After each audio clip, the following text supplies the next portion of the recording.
بافت این کاپکیک بدون آرد و شکر و روغن نرم و مرطوبه.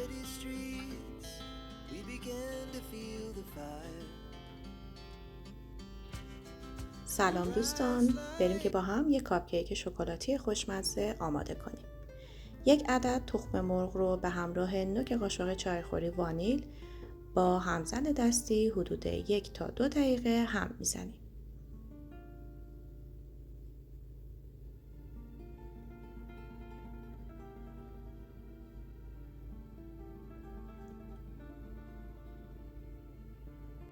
یک عدد موز بزرگ رو برش میدم و با پشت چنگال موز رو کاملا به حالت پوره در میارم.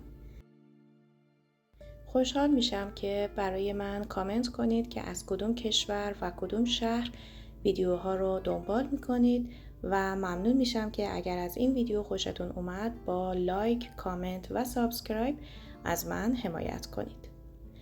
موزهای پوره شده رو به مخلوط تخم مرغ اضافه میکنیم. شاید باورتون نشه اما این کاپکیک شکلاتی بدون آرد و شکر و روغن کاملا نرم و مرطوبه و طعم فوق‌العاده‌ای داره.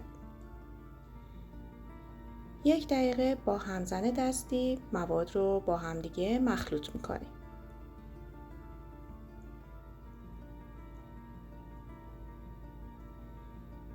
نیاز داریم به 3 قاشق غذاخوری آرد جوی 2 سرپرک، 2 قاشق غذاخوری پودر کاکائو و نصف قاشق چایخوری بیکینگ پودر. مواد رو اضافه میکنیم و با همدیگه مخلوط میکنیم.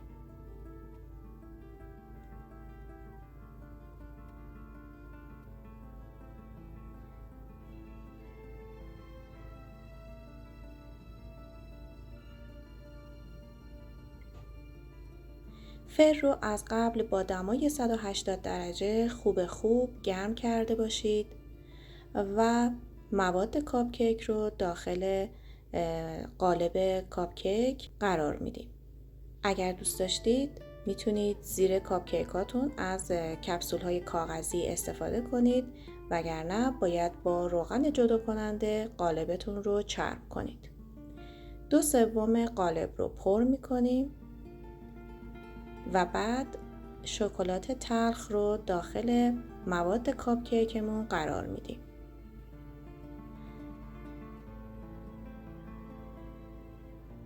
قالب رو داخل فر قرار میدیم به مدت 10 تا 12 دقیقه.